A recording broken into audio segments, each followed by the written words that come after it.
मैं ऐसा पूछ रहा, सबको दिख रहा है? ओके ओके दोस्तों, मैं सबसे पहले आप लोगों से,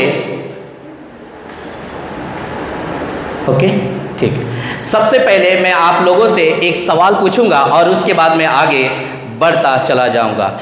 ये क्या है? नहीं, ये परमेश्वर का वचन है और ये वचन क्या है?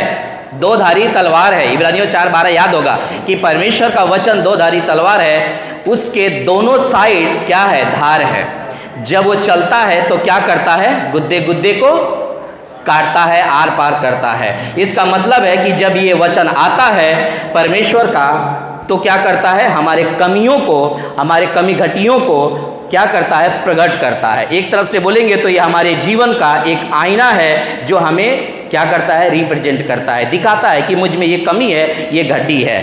तो आज के सदी में जब हम बात करते हैं इस विषय के ऊपर जिसको कहते हैं आग में से झपट कर निकालना। झपट का मतलब होता है कि तेजी से। आप लोगों से एक बात पूछता हूँ, आप लोगों ने कभी बिल्ली को शिकार करते देखा होगा? देखा है ना, कितना वो तेजी से क्या करती है? झपट मारती है, लेकिन उसका निशाना चुकता नहीं है। क्या आज की सदी में ऐसा हम भी प्रभु के राज्य के लिए आज ये इस स्लाइड के हिसाब से क्या हम है? क्या वचन हम आपके सामने रखेंगे, लेकिन आज हम जब मैसेज को हम जब चालू करते हैं तो सबसे पहले बोल दे, आप कोई भी जितना यहाँ पे बैठे हैं आप ये मत सोचिएगा कि ये मैसेज हमारे लिए है। ये मैसेज पूरी दुनिया के लिए है, पूरे विश्वासियों के लिए हो सकता है। जहाँ जहाँ पर प्रचार आज होता होगा शायद यही वचन कहीं और प्रचार होता होगा। क्या सही बात है? तो ये वचन किसी के व्यक्तिगत के लिए नहीं है, ये सब के लिए है। तो आपको इसमें से ये लेना है, क्या मैं इस योग्य हूँ कि मैं किसी को झपट से निकाल सकता हूँ क्या उस आग में से? आज ये आग क्या है? बाइबल आग किसको कहती है? नरक को। अगर कोई नरक में जा रहा है, पाप में, बुराइयों में फंसा हुआ है, तो हमें उससे क्या करना है? झपट के निकालना है। ये वचन है, ये वचन है, और बहुतों को आग में से झपट कर निकालो। बस हमको दो ही शब्द लेना है, इसीलिए हमने दो ही को हाईलाइट किया है कि झपट कर हमें निकालना है। लेकिन उसके लिए क्या हम तैयार हैं? क्या हम यहाँ पर आपको मैं एक चीज़ बताना चाहता हूँ, जो जितने यहाँ पे नया है मैं उन लोगों को बताना चाहता हूँ कि संसार में आप सभी जानते हैं कि क्या चल रहा है।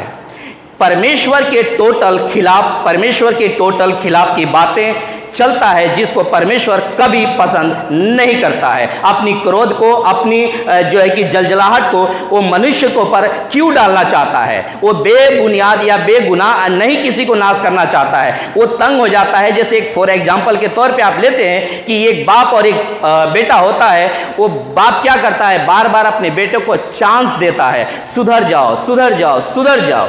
लेकिन जब वो नहीं सुधरता है तो बाप क्या करता है? डंडा उठाता है। उसी तरह हमारा परमेश्वर है कि बार बार अपने वचनों के द्वारा, अपने प्रचारकों के द्वारा, अपने बेटा बेटी के द्वारा वो क्या करता है? वार्न करता है, ये गलत है, गलत है, गलत है। लेकिन जब लोग नहीं सुधरते हैं तो परमेश्वर अपना क्रोध कभी न कभी दिखाता है। आप लोगों को पता होगा, आज से 5 साल पीछे जाएंगे तो क्या आया था? परमेश्वर का क्रोध। इसको कहेंगे परमेश्वर का क्रोध। ऐसा इसी को कहते हैं परमेश्वर का क्रोध। लेकिन वो क्यों आता है? ये आप लोग जानते हैं कि जब उसका आज्ञा हम पालन नहीं करते हैं, इसीलिए आता है।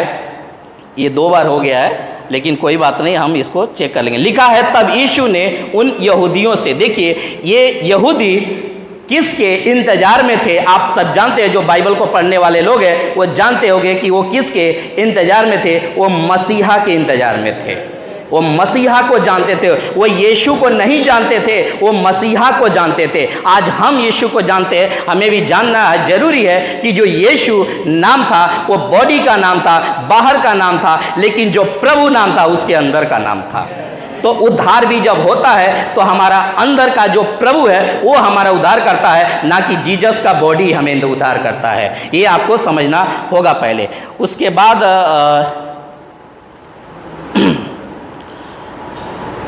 यदि तुम मुझ में बने रहो, तो लिखा है मेरी बातें तुझ में बनी रहे तो जो चाहो मांगोगे वो मिल जाएगा। तो क्या यहाँ पर कोई कंडीशन है परमेश्वर की ओर से कि आप जो चाहो मांगोगे परमेश्वर आपको देता है। एक बाप जो होता है अपने बेटे को सब कुछ देने के लिए तैयार है, लेकिन एक बाप अपने बेटे से अपेक्षा क्या रखता है कि मेरा बेटा मेरे तरीके से चले, मेरी जो है कि मैं जैसा कहता हूं वैसा चले। क्यों ऐसा क्यों बाप सोचता है? बाप वो इसीलिए सोचता है कि मेरा बेटा कहीं नाश ना हो जाए, मेरा बेटा किसी प्रॉब्लम में ना फंस जाए, वो इसीलिए ऐसा सोचता है। पर जो पिता होता है उसी तरह से ठीक जो दुनिया का बाप है जिसने सारी दुनिया को बनाया, वो बाप यही चाहता है यदि तुम मुझ में बने रहो और मेरी बातें तुझ में बनी रहे। तो यहाँ पे दो चीजें, सबसे पहला है कि तुम मुझ में, यानी आप जितने बने बैठे यहाँ पे, परमेश्वर कहता है आप पहले मुझ में बने रहो, उसके बाद कहता है मेरी बातें तुझ में बनी रहे। तब आप, ये कंडीशन है कि आपको ये सब परमेश्वर कहता है आपको दे दिया जाएगा। क्या ये बात सही है कि नहीं? ये हर एक पिता का अपेक्षा है। मैं तो अपने बेटे से ये अपेक्षा करता हूँ कि मेरा हर वक्त में क्या करे, मेरी आज्ञा का पालन करे। क्यों? क्योंकि मैं उसे प्रेम करता हूं। मैं नहीं चाहता हूं कि कोई इसको एक चाटा मारे, मैं नहीं चाहता हूं किसी प्रॉब्लम में, किसी बीमारी में, किसी तकलीफ में फंसे, ऐसा मैं कभी नहीं चाहता हूं। इसीलिए मैं उसको हमेशा यही बातें सिखाता रहता हूं और आप लोगों को भी यही चीजें हम बताते हैं। मेरे पिता की इच्छा है। ये किसकी इच्छा है? पिता परमेश्वर की इच्छा क्या है? कि तुम बहुत सा फल मेरे लाओ, बहुत सा फल लाओ, तुम मेरे लिए क्या ठहरेगा? पढ़िए, लिखा है ना, आपको चेला बनना है यीशु का। लेकिन चेला बनना क्या हम संडे बस आए? देखिए हमने पहले ही कहा है कोई व्यक्तिगत नहीं लेगा, क्योंकि यहाँ से जो परमेश्वर देता है वही हमें मजबूरी है कि देना पड़ता है। तो अभी हमें यही इसमें से सीखेंगे कि क्या हम इस लायक हैं क्या। परमेश्वर पिता का वचन कहता है मेरी पिता की महिमा इसी में होती है कि तुम बहुत सा, ऐसा नहीं लिखा है फल, लिखा है बहुत सा। जब बहुत सा फल लिखा है तो आप सोचिए कि हमें पहले कितना बने रहना। अगर हम उसमें नहीं बने रहेंगे तो हम फल क्या, फल लाने की अपेक्षा तो छोड़ दीजिए, हम खुद ही चले जाएंगे आग में। क्या सही बात है कि नहीं? संडे आना ये हो जाएगा, जैसे चर्च, जैसे पास्टर कहते हैं ना, चर्च पैटर्न कहते हैं, बस संडे आएंगे, तालियां बजाएंगे और फिर गीत गाकर चले जाएंगे। लेकिन परमेश्वर क्या ऐसा चाहता है? नहीं चाहता। आप दुनिया की निंदा सुनते हो, इनकी उनकी, कि तुम लोग क्रिश्चियन बन गए हो, कहते हैं कि नहीं? लेकिन वो किसके लिए हम सुनते हैं? प्रभु के लिए। तो उसकी आज्ञा भी हम माने। सही बात है कि नहीं? उसकी आज्ञा भी हम माने। यही परमेश्वर पिता हम सबसे अपेक्षा रखता है। लिखा है जिसके पास मेरी आज्ञा है। इसीलिए कहते हैं कि परमेश्वर सबसे प्यार नहीं करता है। ये बाहर वाले जो गलत प्रचार करते हैं वो कहते हैं कि परमेश्वर सबका है, सबसे प्रेम करता है। क्या ये वचन आप लोग पढ़िए? जिसके पास मेरी आज्ञा है और वह उन्हें मानता है वही मुझसे प्रेम रखता है, और जो मुझसे प्रेम रखता है उससे मेरा पिता भी प्रेम रखेगा, और मैं उससे प्रेम रखूंगा और अपने आप को उस पर प्रकट करूंगा। इसका मतलब है कि वहां पे लिखा है जिसके, यहाँ पे लिखा आज्ञा, वही तुम मेरा प्रेम रखता है। तो लिखा है कि मेरा पिता उससे प्रेम रखता है। तो सबसे पहले है कि जिसके पास आज्ञा है उसी के पास क्या है? परमेश्वर का प्रेम है। मतलब जो आज्ञा मानता है, जो आज्ञा नहीं मानता है वो ऑटोमेटिक परमेश्वर से प्रेम नहीं करता है, वो दिखावा वाला प्रेम है। क्या परमेश्वर को दिखावा वाला प्रेम चाहिए? नहीं चाहिए। आज इतनी बड़ी मसीहत में गड़बड़ी है, मैं आपको आगे रखूंगा इसलिए मैं जल्दी जा रहा हूँ। इतनी ज़्यादा गड़बड़ी है कि आप सोच नहीं सकते, और आप कहेंगे, अपेक्षा परमेश्वर रखेंगे कि प्रभु आप हमसे प्यार करिए। इस वचन से हिसाब से क्या प्रभु आपसे प्यार करेगा? आप उसका आज्ञा को मान ही नहीं रहे हो। जो आज्ञा दे रहा है उसका दिल दुख रहा है पिता का, और आप अपेक्षा रखते हो कि परमेश्वर आपसे प्रेम करता है। ये बिल्कुल नहीं हो सकता है। ये तो जहाँ तक हमने ये बात को समझ पाया है। यीशु ने उनको उत्तर दिया, यदि कोई मुझसे प्रेम रखे तो वह मेरे वचन को मानेगा और मेरा पिता उससे प्रेम करेगा। तो यहाँ पे भी कंडीशन है कि वो मेरे, अगर वो मुझसे प्यार करता है, यदि वो मुझसे प्रेम करता है तो क्या मानेगा? मेरे वचन को मानेगा, मेरे आज्ञा को मानेगा। ये सही बात है कि नहीं? ये देखिए, ये दुनिया का रीत है कि हम जब अपने एक बुरा पिता हो करके अपने बेटे से अपेक्षा अच्छा रेस्पॉन्स चाहते हैं, तो वो बाप है जो अपने बेटों से अच्छा ही रेस्पॉन्स चाहता है। सही बात है कि नहीं? अगर हम जरा भी इधर उधर जाते हैं वो परमेश्वर को बिल्कुल भी पसंद नहीं है। तो ये अभी आपको हम आगे लेकर चलते हैं। लिखा है उसने सबसे कहा, यदि कोई मेरे पीछे आना चाहता है तो अपने आप को क्या करे? ये बहुत अच्छा लगता है मुझे। पता है क्यों?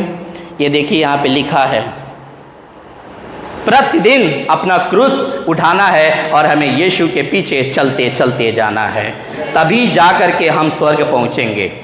एक दिन अगर हम क्रूस उठा लेंगे हम स्वर्ग नहीं जाएंगे।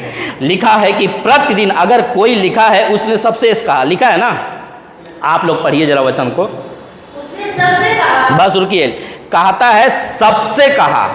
सब में कौन कौन आता है? ये पूरे दुनिया के लोग, चाहे हिंदू, मुस्लिम, सिख, ईसाई, हर जाति के लोग आते हैं कि नहीं आते? या यहाँ पे लिखा है कि यदि कोई क्रिश्चियन में से मेरा आज्ञा मानेगा, ऐसा लिखा है? नहीं लिखा है। लिखा है सबसे कहता है यदि कोई मेरे पीछे। यहाँ पर कंडीशन है, इसका मतलब है कि सब नहीं जाएंगे, सब नहीं उसकी आज्ञा मानेंगे, सब उसका वचन के ऊपर विश्वास नहीं करेंगे। आप यहाँ जितने बैठे हैं बहुत ही खास लोग हैं, मैं बताऊं, बहुत ही स्पेशल लोग हैं कि आपने परमेश्वर के वचन पर सबसे पहले विश्वास किया है, परमेश्वर के लिए आपने टाइम निकाला है और परमेश्वर के लिए आपने क्या दिया है? अपना बलिदान दिया है।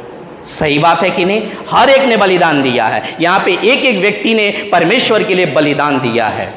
वो क्या बलिदान दिया होगा वो व्यक्ति जानता होगा। उसका निंदा किया होगा, उसको अपमानित किया गया होगा, उसको एक झूठा कलंक लगाया होगा कि तूने पैसा लिया है, वो उसने बलिदान दिया है।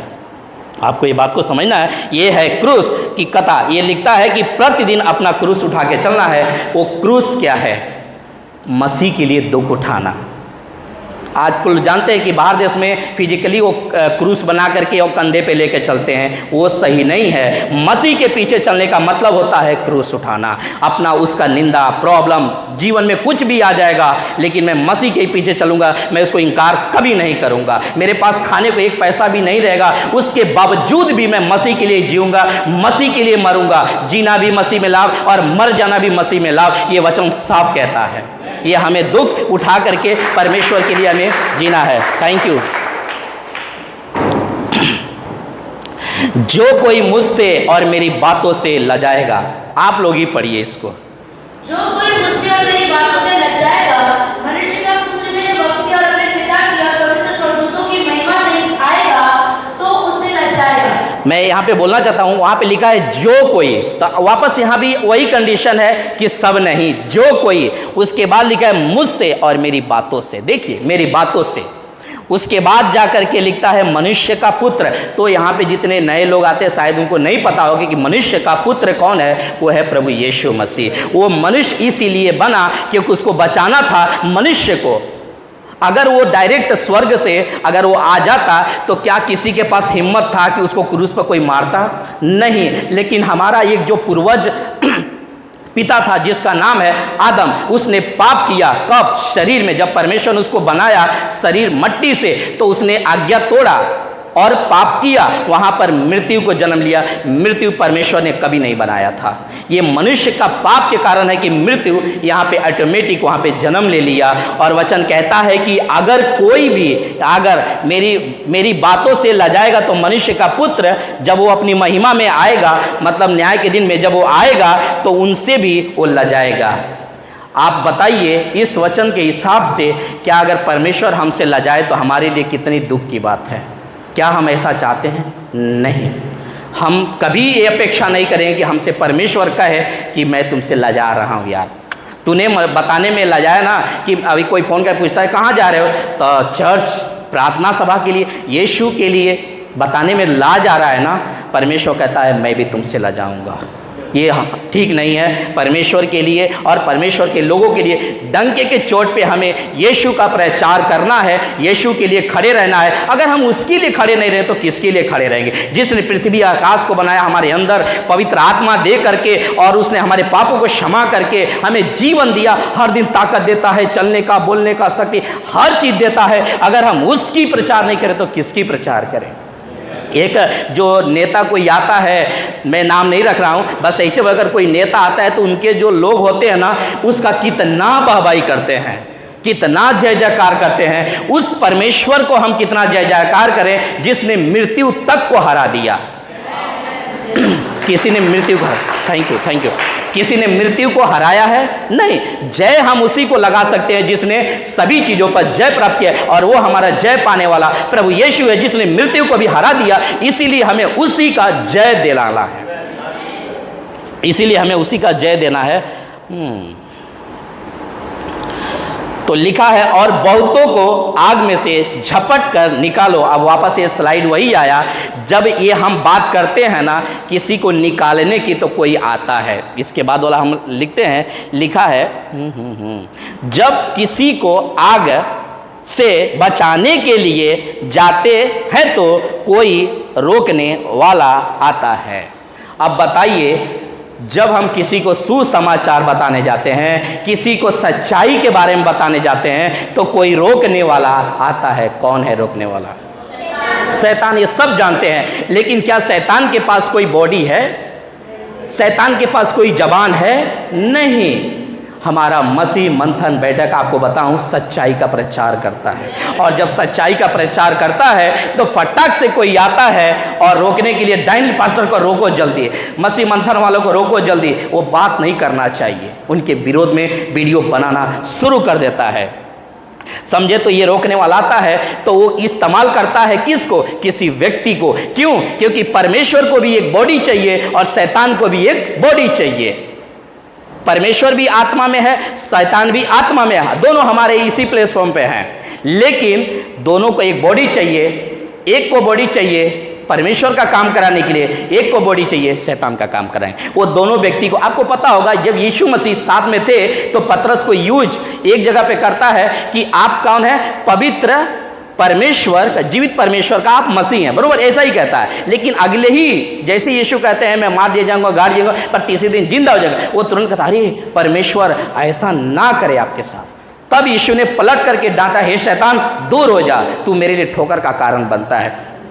क्या यीशु ने पतरस को डांटा या पतरस को जो लीड कर रहा था उसको डांटा? जो लीड कर रहा था उसको डांटा, बरोबर कि? आज जब पास्टर जब डांट रहे हैं ना, तो उनको लग रहा है, जो नहीं जानते हैं उनको लग रहा है यार पास्टर कैसा बात करता है, किसी को क्या बोलता है, क्या नहीं आ रहा ना, वो ऐसा कुछ बोलता है। लेकिन उनको ये नहीं पता, उस व्यक्ति को नहीं बोल रहे हैं, वो जो गलत शिक्षा को फैला रहा है उसको वो बोल रहे हैं। सही बात है कि नहीं? क्या आप लोग इस बात से सहमत हैं कि नहीं है? अब आता है ये भाई साहब के पास, जब ऐसा हम करने जाते तो कोई रोकने वाला आता है, तो ये हमारे लिए एक उदाहरण है। ये कौन है? पौलुस, बरोबर ना? ये पौलुस है। लिखा है जब पौलुस ने लकड़ियों का गट्ठा बटोर कर आग पर रखा, पढ़िए आप जरा। जब पौलुस ने लकड़ियों का गट्ठा बटोर कर आग पर रखा तो एक सांप आसपास आकर निकला और उसके हाथ से लिपट गया। अब आपसे एक सवाल मैं पूछूं कि यहाँ पर क्या पौलुस ने परिश्रम किया है? नहीं, जल्दी बोलिए, किया है? ये क्योंकि यहाँ पे लिखा है बटोर कर, तो उसने परिश्रम किया है। बटोर कर वो गया, यहाँ वहाँ से लकड़ी बटोर करके लाया। क्या आज हम भी परिश्रम कर रहे हैं? कर रहे हैं? जल्दी बोलिए, कर रहे हैं। उसके बाद लिखा है कि आग में से क्या आया? एक सांप निकल करके आया। अगर पौलुस उस आग पर अगर लकड़ी नहीं रखता तो क्या सांप आता? नहीं आता। उसी तरह से जब हम भी प्रचार नहीं करेंगे ना, तो कोई सांप आने वाला नहीं है। लेकिन जब हम प्रचार, खरा प्रचार करेंगे तो ये आएगा, ये वाला आएगा सांप जिसको कहते हैं। और सांप कौन है? शैतान, बरोबर कि नहीं? तो वो आएगा ही है ना। तो क्या हम उससे डर करके हम खरा प्रचार ना करें? बोलिए आप लोग, क्या खरा प्रचार करें या ना करें? करना जरूरी है, क्योंकि यीशु मसीह ने कहा था भेड़िया आएगा। हम उसके डर से भाग नहीं जाएंगे, या उसके डर से हम खरा प्रचार करना बंद नहीं करेंगे, क्योंकि हमें पता है कि यीशु ने हमें पहले ही ऑन कर दिया है कि तुम्हारा बाल तक मैंने गिन करके रखा है, तुम्हारा कुछ हो नहीं सकता है। ज़्यादा से ज़्यादा तुम्हारे शरीर का घात करेंगे, लेकिन तुम्हारे आत्मा का वो रत्ती भर कुछ नहीं कर सकते हैं। वचन ये भी कहता है जो अपने प्राण को क्या करता है? दे देता है मेरे लिए, वो बचा लेता है। लेकिन जो प्राण को अपने लिए बचाता है उसको खो देता है। तो जो बचाएगा वो खोएगा, जो नहीं बचाएगा वो, इसका मतलब ये नहीं हमें बात करना है, लेकिन समय सिचुएशन के हिसाब से, बुद्धि के हिसाब से। परमेश्वर ने कहता है कबूतर के समान भोले और सांप के समान चतुर। इस दुनिया में हमें क्या प्रचार करना है। अब हम जब प्रचार कर रहे हैं तो आप लोग जानते होंगे कि मैं ऐसा प्रचार कर रहा हूं कि किसी को ठोकर लगने वाला काम नहीं है। क्या इससे किसी को ठोकर लगेगी ये प्रचार से? नहीं, ये हम सच्चाई की प्रचार करते हैं कि अगर कोई पिता अपने से प्रेम करता है तो उसको अपने बेटे को दंड भी देता है। क्यों दंड देता है? क्योंकि उसे प्यार करता है कि ये बिगड़ ना जाए, इसीलिए उसको देता है। जब उन निवासियों ने सांप को उसके हाथ में से झटके हुए, पढ़िए, जब उन निवासियों ने सांप को उसके हाथ में लटके हुए देखा तो आपस में कहा, सचमुच यह मनुष्य हत्यारा है कि यद्यपि समुद्र के बीच गया तो फिर न्याय ने जीवित रहने न दिया। लिखा है ना कि वहाँ के जो निवासी लोग थे, तो जैसे ही पौलुस के हाथ में सांप लपेटा, वैसे ही तुरंत बोलते हैं कि ये आदमी कौन है? ये हत्यारा है। इसको समुंदर ने भी मतलब समुंदर से बच गया। देखिए, समुंदर से बच गया, लेकिन न्याय ने इसको क्या किया? नहीं, मतलब न्याय ने इसको खत्म कर दिया सांप के द्वारा। उनको ऐसा लगा। लेकिन आगे वचन में लिखा है, आगे वचन में लिखा है, जब उसने सांप को आग में से झटक दिया और उसे कुछ हानि न पहुंचा। वाह, पढ़िए। तब उसने सांप को आग में झटक दिया और उसे कुछ हानि न पहुंची। अगर पौलुस को, मैं आपको बताता, अगर पौलुस को कुछ हानि इस सांप से नहीं हुआ ना, तो मसीह मंथन को कुछ हानि नहीं होगा। क्यों? पूछिए क्यों? क्योंकि जिस परमेश्वर का पौलुस प्रचार करता था, उसी परमेश्वर का मसीह मंथन प्रचार करता है। तो इसमें डरने की बात नहीं है। हमें प्रचार करना है, मसीह के लिए खड़ा होना है, खरी शिक्षा के लिए खड़ा होना है। अगर हमारा कोई अगुआ है, आप जानते हैं हमारा अगुआ कौन है? हमारा पास्टर है। हमारा पास्टर दिन और रात मेहनत करता है। किसके लिए? किसके लिए लड़ता है? पिछले संडे प्रचार उन्होंने किया था कि उसकी लड़ाई किसके लिए है? हमारा उद्धार के लिए है, बराबर की नहीं? हमारे तो उनको क्या चिंता है? आराम से अपना तला हुआ क्या थे, पकौड़ी ना, वो आराम से घर पे खा सकते थे, चाय पकौड़ी। वो क्या जरूरत है दुनिया का टेंशन लेने का? लेकिन हमारे उद्धार के लिए वो दिन और रात टेंशन लेते हैं या लड़ाई करते हैं। आत्मिक लड़ाई, हम लोग शारीरिक लड़ाई नहीं करते हैं, नहीं तो बोलेंगे लोग कि ये लोग बाप रे लड़ाई भी करते हैं। ठीक है, लिखा है, परंतु वे प्रतीक्षा कर रहे थे। अब ये लोग इंतजार करते। ऐसे ही यूट्यूब पर भी बहुत सारे प्रतीक्षा करते हैं कि यार ये कब बंद हो जाएगा, ये लोग कब ख़त्म हो जाएंगे, इनकी टीचिंग कब फंसेगी। वो कैसा भी करके कुछ न कुछ यहाँ पे बात करते रहते हैं। जरा इसको आप पढ़िए तो। परंतु वे प्रतीक्षा कर रहे थे कि वह सूझ जाएगा या एकाएक देखकर मर जाएगा। परंतु जब वे बहुत देर तक देखते रहे और देखा कि उसका कुछ भी नहीं बिगड़ा, तो और ही विचार कर कहा, यह तो कोई देवता है। अपने विचार को ही क्या किया इन लोगों ने? बदल डाला, लिख दिया कि देवता मानने लगे उसको। अरे बाप रे! ऊपर लिखा है, सबसे पहले क्या था? वो प्रतीक्षा करते थे सूझ जाएगा, उसके बाद एकाएक गिरकर मर जाएगा, और जब सब कुछ फेल हो गया तो कहते ये तो कोई देवता आ गया। यहाँ पे लिखा है उन्होंने अपना विचार को भी बदल दिया। ऐसे ही होता है आज हमारे मसीह मंथन में। जब उनको कुछ नहीं होता है तब वो लोग क्या होता है? तब अपने आप को क्या करते हैं? साइलेंट हो जाते हैं। ऐसे हो रहा है कब? जब तक हम प्रचार नहीं करेंगे, जब तक हम मसीह के लिए खड़े नहीं होंगे, तब तक ये लोग ऐसा ही करते रहेंगे। एक बात हम आपके सामने रखना चाहते हैं, आजा भाई। फिर कुछ लोग यहूदिया से आकर, ठीक है, यहूदिया से आकर भाइयों को सिखाने लगे, यदि मूसा की रीति पर तुम्हारा खतना न हो तो तुम उद्धार नहीं पा सकते। अब इन लोगों को भी मैं कहता हूँ, जब मैं डालूंगा तो मैं कहता हूँ फेसबुक पे, हाँ, और यूट्यूब पे कहता हूँ कि यदि यहूदिया से आकर के मूसा के रीति पर तुम्हारा अगर खतना न होता तो तुम उद्धार ही नहीं पा सकते हो। देखिए, उद्धार नहीं पा सकते हो। अगर उस दिन ये लोग जो शिक्षा दे रहे हैं, अगर उस दिन ये व्यक्ति, रखता हूँ इसको भी, अगर ये व्यक्ति, पढ़िए तो कौन है? बस रुक जाइए। पौलुस और बरनबास का उनसे बहुत मतभेद और विवाद हुआ, तो ठहराया गया कि वो लोग भाई यरूशलेम जाएं और इस बात के ऊपर डिस्कस हो। तो इन्होंने एक्शन लिया कि नहीं लिया? किस चीज़ का एक्शन लिया? गलत शिक्षा का एक्शन लिया। आज हमें भी पास्टर क्यों बार बार कहते हैं, अगर आप ऐसा नहीं करोगे, एक्शन में नहीं आओगे, तो ये आज दशमांश और ये आज क्या बोलते हैं इसको, अन्य भाषा और भी बहुत सारी जो टीचिंग है जिसको कहते हैं अन्य, एक नाम का बपतिस्मा। जबकि बताता हूँ आपको एक बात, मत्ती किताब 28वां अध्याय वचन 19, यीशु ने चेलों को जाते वक्त लास्ट आज्ञा दे करके गया कि तुम जातियों में जाओ, चेला बनाओ, पिता पुत्र पवित्र आत्मा का नाम का उनको बपतिस्मा दो। और चेलों ने जब यहाँ पर कहा कि ये यीशु का नाम का बपतिस्मा लो, तो आपको पता है कि यीशु बड़ा है या चेला बड़ा है? आप लोग बताइए, और आप लोग भी कमेंट में बताइएगा कि जब यीशु का ही सेवकाई करते हैं लोग, तो यीशु के खिलाफ ये लोग कैसे जो है कि एक नाम का बपतिस्मा दे देंगे? सोचने वाली इतना भी तो बुद्धि लगाना चाहिए कि वो जो प्रचार जिसको पौलुस प्रचार कर रहा है, डायरेक्ट परमेश्वर के साथ में उसका उद्धार हुआ है मुलाकात के द्वारा, वही पौलुस परमेश्वर के खिलाफ जाकर क्यों बात करेगा? परमेश्वर कहता है 3 नाम का बपतिस्मा, ये कहते हैं 1 नाम का बपतिस्मा। ऐसे कैसे हो सकता है? ये गड़बड़ी है। अगर हमें एक्शन नहीं लेना है, अगर एक्शन नहीं उस दिन लेते, तो ये कभी भी ये लोग ना फेल नहीं होते, बल्कि ये लोग सक्सेस हो जाते। क्या सही बात है कि नहीं? सक्सेस हो जाते। कौन? ये लोग। आजा भाई, ये लोग सक्सेस हो जाते। कौन? ये खतना वाले।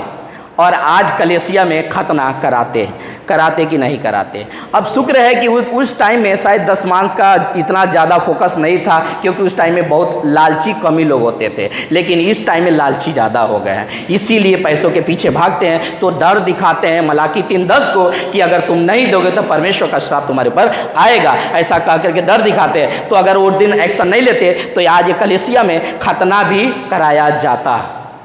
सही बात है कि नहीं? खतना कराया। लेकिन ये तो शुक्र है पौलुस का, जो इन्होंने झगड़ा करके और इस बात का उन्होंने मीटिंग करके ख़त्म कर दिया। और इस झगड़े में क्या पवित्र आत्मा शामिल था?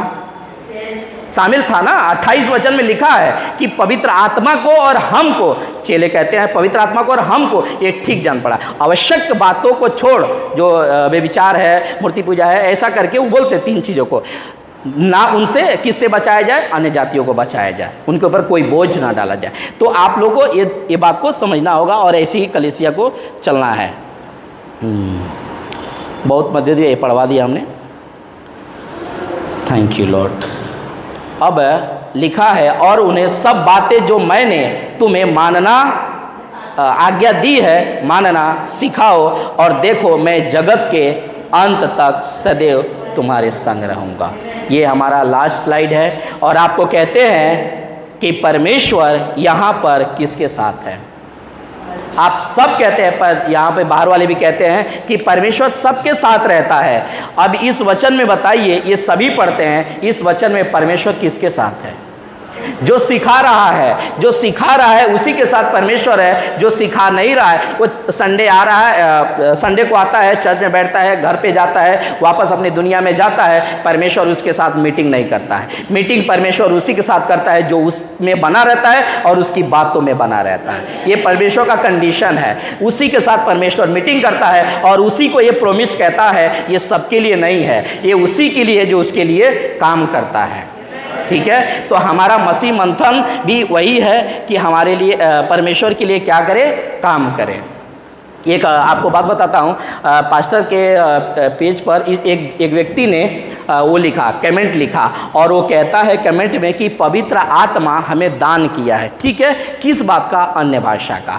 और मैं जब ना बोलता हूँ ना, तो मैं गूगल में क्या करता हूँ? ट्रांसलेट करता हूँ, तो मुझे परमेश्वर की स्तुति दिखाई देती है जिसको मैं नहीं समझ पा रहा हूँ। तो जब वो समझ ही नहीं पा रहा है तो उसको पता कैसे चल रहा है? भाई तुम भी अगर देखेगा तो सुन लेना, जब तुमको पता नहीं चल पा रहा है कि वो क्या मैं क्या बोल रहा हूं, तो तुम कैसे जान लिया कि गूगल पे जो ट्रांसलेट कर रहा है वो परमेश्वर की स्तुति कर रहा है, जब वो समझ ही नहीं रहा है बात को? तो इसीलिए लिखा है 1 कोरिन्थियों 12वां अध्याय वचन 3, पवित्र आत्मा के बिना कोई यीशु को प्रभु नहीं कह सकता है। अगर वो पवित्र आत्मा भी नहीं, तो इसको उल्टा करेंगे तो वो ये हो सकता है कि वो यीशु को श्रापित कह देगा। अगर वो समझ ही नहीं रहा है कि मैं क्या बोल रहा हूं, तो कहेगा कि नहीं, पक्का है कहेगा यीशु को श्रापित। वो हर संडे जा करके बोलेगा कि वो यीशु श्रापित है, इसलिए बोलेगा क्योंकि वो समझ ही नहीं रहा है। जितनों लोगों ने प्रेरितों की किताब 2 अध्याय वचन 4 में जितनों लोगों ने बातें किया, पौलुस ने बातें किया, सब ने समझा। 60,000 लोगों में 3,000 लोगों ने केवल विश्वास किया, लेकिन 3,000 लोगों ने ये बात को समझा। क्या आज कलीसिया प्रभु को समझ पा रही है? ये बात सवाल आएगा। अगर समझ रही है तो चुप क्यों है? काम करे। परमेश्वर यही चाहता है, मेरे बच्चे क्या करें। यीशु ने कहा यूहन्ना किताब उसका 5वां अध्याय वचन 17 में, मेरा पिता काम कर रहा है, मैं भी काम कर रहा हूँ। तो हम उसके बच्चे हैं, हमें क्या करना चाहिए? काम करना चाहिए। परमेश्वर को सबसे आपको एक अच्छा स्लाइड दिखाता है यूहन्ना 15:8 कि पिता की महिमा उसी से होती है कि हम उसके लिए फल लाएं। वो भी कौन सा? बड़ा वाला फल, ठीक है। छोटा फल परमेश्वर को नहीं पसंद है। ये जो मैसेज था, आग से झपट निकालो, झपट का मतलब ही होता है जल्दी से किसी को निकाल देना। इसका मतलब ही यही होता है। हमें क्या परमेश्वर जानते हैं, बाइबल में ना जब फिलिप्पियुस को 8वें अध्याय में आप पढ़ोगे, 8वें अध्याय में फिलिप्पियुस को परमेश्वर ने यानी पवित्र आत्मा ने क्या कहा? इस रथ के पीछे दौड़, बरोबर कि नहीं? वो बाइबल को पढ़ रहा था ना। आप जानते कौन सा किताब पढ़ रहा था? यशाया, जो पढ़ते उन्हें जानते, यशाया 53 पढ़ रहा था, बरोबर ना। लेकिन वो समझ नहीं रहा था कि मैं क्या पढ़ रहा हूँ, बरोबर कि नहीं। तो पवित्र आत्मा ने कहा कि इस रथ के पीछे दौड़, और क्या बता इसको, क्या बता कि तू जो भाई पढ़ रहा है ना, क्या उसको समझ भी रहा है क्या? आज हमने मसीह को तो अपना लिया है, लेकिन क्या हमने मसीह को समझ लिया है क्या? जिसको जानो वो बोलता, हाँ। एक व्यक्ति आया बोलता है प्रेज द लॉर्ड, मैंने भी बोला प्रेज द लॉर्ड। उसके बाद से हमने पूछा कौन से चर्च, वो पूछता है कौन सा, मैंने बोला कोलाबा चर्च गेट। उसने भी बताया, शायद बांद्रा बताया। तो मैंने पूछा आपका डॉक्ट्रिन क्या है? तो वो बोलता है डॉक्ट्रिन क्या होता है? तो इसका मतलब है कि उनको सिखाया नहीं गया है सही से। अगर सिखाया गया होता तो डॉक्ट्रिन को समझते बातों को।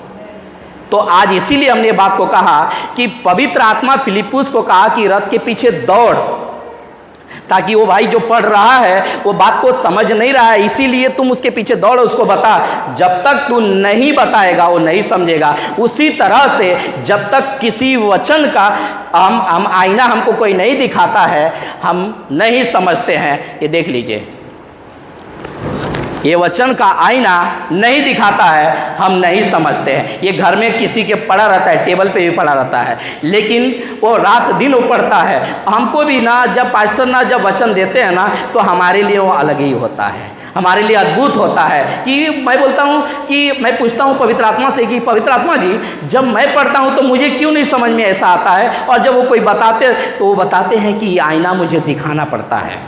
अगर तू, क्योंकि हर एक को आपको पता होगा कि परमेश्वर ने दान अलग अलग दिया है, सबको परमेश्वर ने सेवकाई अलग अलग दिया, 5 प्रकार का सेवकाई है, सबको सेम नहीं दिया। जो मैं प्रचार करता हूँ आप नहीं करोगे यहाँ पे जो बैठा, इसका मतलब ये नहीं कि आपको आता नहीं है, बिल्कुल ये नहीं है, आपको सभी को आता है। आपके सबके अंदर वही आत्मा है जो डैनियल पास्टर के अंदर है। क्या इस बात का बिलीव करते हैं आप लोग? आपको पता होगा कि जब परमेश्वर ने उसको खड़ा किया, किसको, क्या नाम है, पतरस को, जब वो दृश्य दिखाया, ठीक है। हमारा ये मैसेज हमने आपको क्लियर किया है कि आपको तैयार होना है, ठीक है। अब जो हमने 10 मिनट हमें टाइम बचा, हम उसमें बात कर रहे हैं कि आपको वो दृश्य दिखाता हूँ, वो भी सेवकाई के ऊपर ही है। कि जब वो दृश्य दिखाया परमेश्वर ने चादर में, तो उसमें बहुत प्रकार के जानवर थे, और वो कहता है, आकाशवाणी हुई कि इसमें से क्या कर, मार और खा। तो पौलुस पतरस कहता है कि प्रभु हमने कोई अशुद्ध चीज नहीं खाया है। क्या परमेश्वर ने क्या कहा उसको? 3 बार ऐसी कहा। परमेश्वर ने कहा जिसको मैं शुद्ध ठहराऊं तुम उसको अशुद्ध मत कह। कॉन्टेक्स्ट क्या है? अन्य जातियों का उद्धार, अन्य जातियों को जाकर सुसमाचार सुनाना।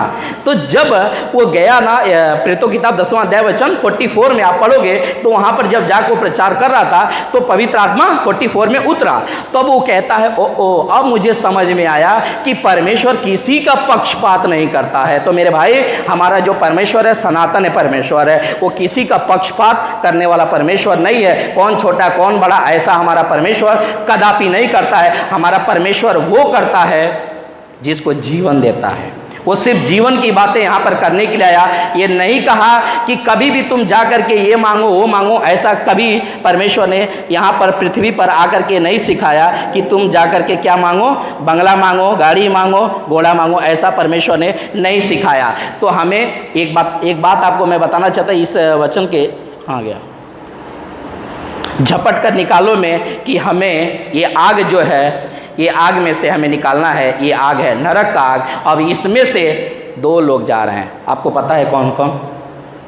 एक जो प्रभु को नहीं जानते, दूसरा जो प्रभु को जान करके वचन से भटक चुके हैं। लिखा है ना इब्रानियों किताब उसका 6वां अध्याय वचन 5-6 जब पढ़ोगे ना कि स्वर्ग का स्वाद चकर, वचन का स्वाद चकर के वो सत्य के वचन से भटक गए हैं। उनके लिए मन फिराना अनहोना है। वो भटके किधर और भटकाया किसने? उनका अगुआ ने।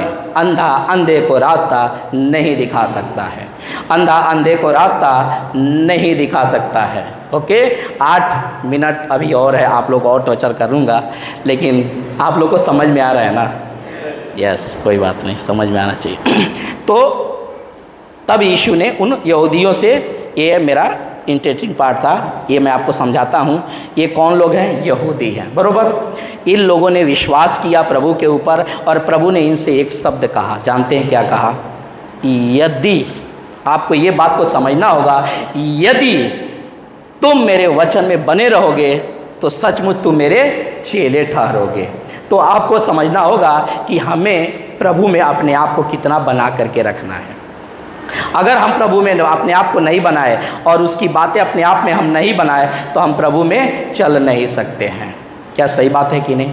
हम नहीं चल सकते, लेकिन अगर हम बने रहेंगे तो हम चल भी सकते हैं और उसका काम भी कर सकते हैं, वो भी दौड़ के साथ। मैं करना चाहता हूँ, मैं तो और करना चाहता हूँ, लेकिन मुझे पता है कि विरोधी तो आएंगे ही, लेकिन क्या हम उसके डर से, हमने कहा था नहीं बैठेंगे, बल्कि जैसा हमारा पास्टर के साथ जब उनको कोई छेड़ता है तो और फास्ट हो जाते हैं।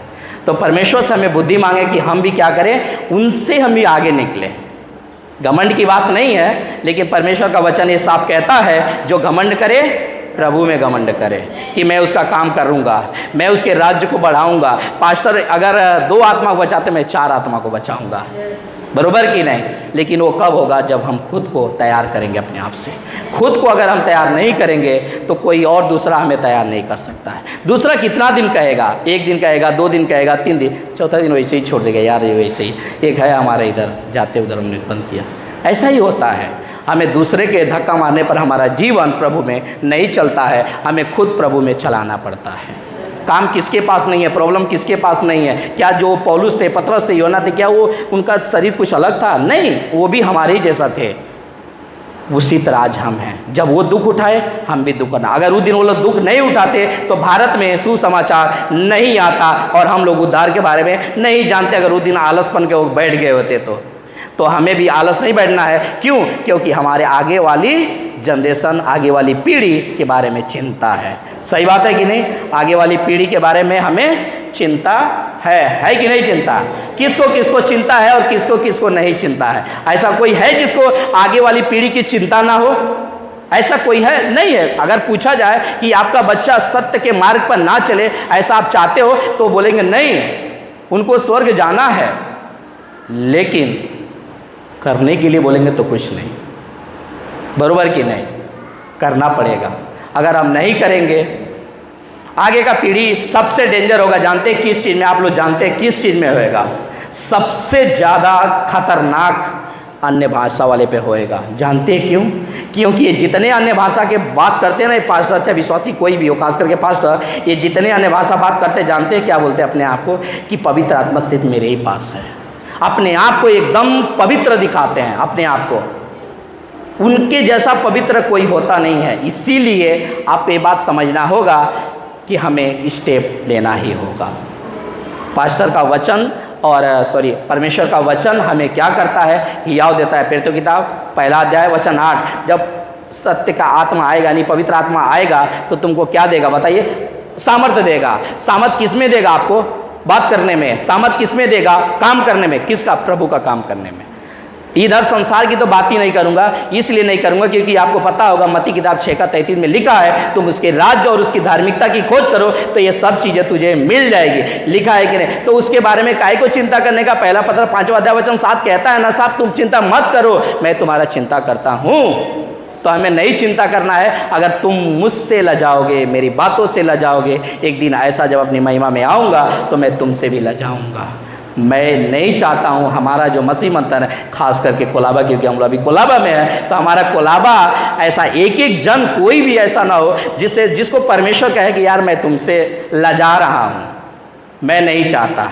और ये हमारे पास्टर भी नहीं चाहते कि कोई, इसीलिए बेचारे इतना उतावला रहते हैं, इसीलिए वो इतना कड़क कड़क शासन लेते हैं। मुझे बड़ा अच्छा लगता है कि जब वो कड़क शासन लेते हैं, तो क्योंकि जितना वो कड़क लेते हैं उतना ही हम लोग क्या करता है, आगे बढ़ते जाते हैं। और ये मुझे बहुत ही अच्छा लगता है पास्टर में। अब पता नहीं क्यों उन्होंने ऐसा कहा कि तुम ही प्रचार करो, मुझे नहीं पता, शायद उनको अंदर परमेश्वर का आत्मा बात किया होगा। आप लोग ये बात मानते हैं, विश्वास करते हैं कि परमेश्वर का आत्मा अपने सेवकों से बात करता है? सही बात है, लेकिन आपसे भी बात करेगा। क्या आपसे बात नहीं करेगा? आप समय दीजिए, टाइम दीजिए, उसको बात करने दीजिए, थोड़ा साइलेंट हो जाइए। खाली हम ही बोलेंगे तो आत्मा चुप हो जाएगा। तो थोड़ा आत्मा को भी बोलने की हमें चांस दिया जाए, ताकि वो बोले तो हमें वचन में बने रहना है। क्योंकि अगर परमेश्वर ने यहूदियों से कहा है तो यहूदियों में और अन्य जातियों में कोई भेद रखा नहीं है। अगर क्योंकि जो पतरस था वो कौन था? यहूदी था, लेकिन परमेश्वर ने पतरस से अन्य जातियों में प्रचार करवाया और पवित्र आत्मा मिला कुरनेलियुस के घर पे। तो परमेश्वर ने अन्य जाति में और यहूदी में कोई भेद नहीं रखा है, सबको क्या किया है? एक पे मिला दिया है। हमें उसका आज्ञा मानना है, उसके वचन पे मानना है और उसका आज्ञा का पालन करना है। तो आज से मैं उम्मीद करता हूँ, मैं मैसेज को ख़त्म करता हूँ कि आज से मैं उम्मीद करता हूँ कि आप सभी परमेश्वर के लिए काम करेंगे, परमेश्वर के लिए खड़े होंगे और विश्वास करेंगे और आत्मा को बढ़ाएंगे। सबसे पहले आप बने रहें, क्योंकि वचन में कंडीशन है पहले तुम बने रहो, मेरी बातें तुम में बनी रहें। जिनके पास बुद्धि घटी है, परमेश्वर का वचन कहता है मुझसे मांगो। अगर मैं यहाँ पे प्रचार कर पा रहा हूँ, आप लोग जानते हैं, मैं अपनी गवाही दे पाता हूँ कि मैं बिल्कुल भी पढ़ा लिखा नहीं हूँ, एक तक भी मैंने पढ़ा लिखा नहीं हूँ। अगर मैं बोल पा रहा हूँ तो किसकी आत्मा से? पवित्र आत्मा के सामर्थ्य से। तो आप लोग तो हमसे थोड़ा पढ़े ही लिखे होंगे, यहाँ पे जितने बैठे हैं, तो आप तो ऐसे ही बोल पाएंगे। ओके, तो अब यहाँ पर हमारा मैसेज ख़त्म होता है और मैं बाकी का समय मैं सिस्टर के हाथ में सौंपता हूँ।